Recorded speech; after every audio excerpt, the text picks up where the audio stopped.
Un monsieur, il a vu une femme, mais une femme, une bombe atomique. Une jeune, comme il faut. Et elle vient, elle commence à parler avec ce monsieur. Et lui, il est étonné qu'une belle femme vient l'aborder. Et c'est la femme qui drague le mec. C'est pas l'inverse, normalement c'est l'inverse. Et elle lui drague. Et lui, il est religieux, alors il se dit... Bon, alors il rigole un peu, il chuchote, il taquine, etc. Mais il a une certaine limite. Et elle commence à dépasser les limites. Et il la remet en place. Une journée, le deuxième jour c'est pareil. Et comme ça une semaine, et une semaine après une semaine. Et il y a un moment dans ta tête, ça commence à fumer. Tu dis, mais elle veut quoi cette meuf-là? Elle me voit quoi dans cette histoire? Et le Yetzer Hara, il fait son travail. Et tu commences un petit peu à parler, à rigoler. On mange ensemble cet après-midi, ok. Un petit café, un petit truc, toujours dans le truc normal. Et ce monsieur-là, mes amis, pendant 1 an, que elle essaye totalement de se donner à cet homme-là, et lui, comme un bataillant, il se tient. Un jour, il craque, ils vont à l'hôtel, prennent la chambre, ils montent dans l'ascenseur. Dans sa tête, son cœur bat à 1000 à l'heure, et son cerveau, il lui dit, qu'est-ce que t'es en train de faire? C'est qui dit ça? Non. Ah, c'est la même personne que c'est le même. Il est obligé de jouer sur les deux. Pour t'écouter tout le temps, pour qu'il écoute tout le temps. En fait, il veut te donner de la rasra, de la hatzvout. Ah, mais lui, il dit, s'il serait Bessimcha, il n'aurait même pas tombé.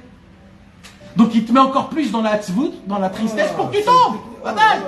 Alors il te dit, regarde ce que tu es en train de faire. Regarde. Et là, il va te rappeler l'inverse. Là, il va te rappeler toute la Torah, tout ce que tu as fait, les donations. Tu as vu qui t'es, regarde, tu as donné un truc, tu as fait ça, mais tu es un zéro, regarde qui t'es en fin de compte. Voilà, c'est ça ce que tu es.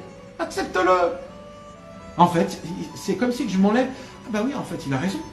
Et là, ça va te laisser tranquille. Et au moment où il est rentré dans la chambre, et le moment où ça arrive, il dit, écoute, ma très chère dame, on est allé super loin, on coupe tous les ponts, tu m'arrêtes de parler, on s'arrête de parler, et plus jamais je te vois. Et là, il prend ses affaires et il se barre. Après 1 an de chauffage. Qu'est-ce que vous voyez sur cet homme-là? Yosef Hatzadik.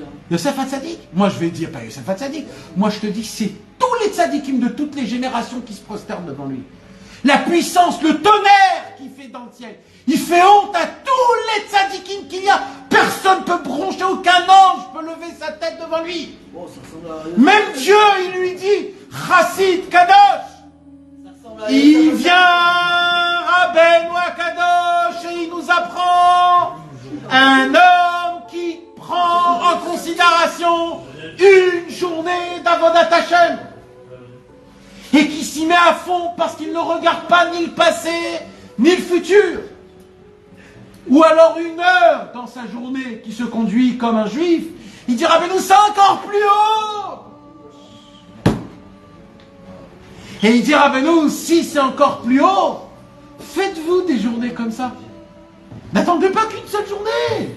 Faites-vous des journées. Rajoutez-vous. Faites 1 fois par semaine, 1 fois par mois, 2 fois par mois, 2 fois par an. Faites-vous des journées. Hein? Oui, ou alors des heures. On peut se prendre 1 heure par jour, 1 heure par semaine. D'être parfait. Bien sûr. Bien sûr. Il faut se coordonner complètement. Mais tu fais ce que tu veux, personne t'a dit rien. Mais Rabbeinu il dit, moi je te parle pas de choisir 1 heure ou de choisir. Moi ce que je veux t'amener, c'est où je veux t'emmener. Que dans ta tête, tu te dis, arrête de penser au futur. Le futur ne t'appartient pas. Toi tu regardes qu'il faut faire Shabbat 70 ans. Moi je te dis pas de faire Shabbat 60 ans. Moi je te dis ce Shabbat prochain.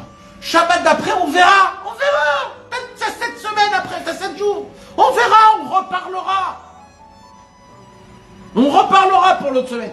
Mais ce Shabbat, tu peux. Alors qu'est-ce que t'as? Demain, tu peux servir Hachem. Demain, tu peux te conditionner et te servir Hachem. Ok, super, très bien. La journée, laisse-la passer. Maintenant, le lendemain après, bon. Si tu as un peu de cœur, tu vas te renforcer. Si tu n'as pas de cœur, on va attendre un petit peu. Mais laisse-le revenir te proposer encore une journée pareille. C'est ça le pshat.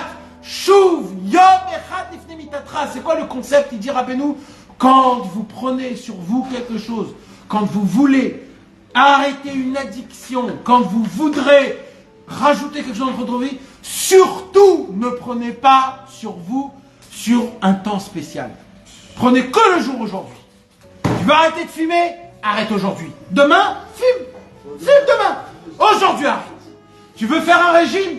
Que aujourd'hui, t'arrêtes. Demain, tu boufferas tout ce que tu as envie. Rien qu'aujourd'hui. Rien qu'aujourd'hui. Tu peux pas demain, c'est pas grave. Tu manges tout ce que tu veux demain. Et le jour d'après, tu refais. C'est que, il dira Rabbeinu, c'est que la quantité de jours que tu auras pris, il dira Rabbeinu, c'est la seule richesse qui nous restera à la fin de tous les temps.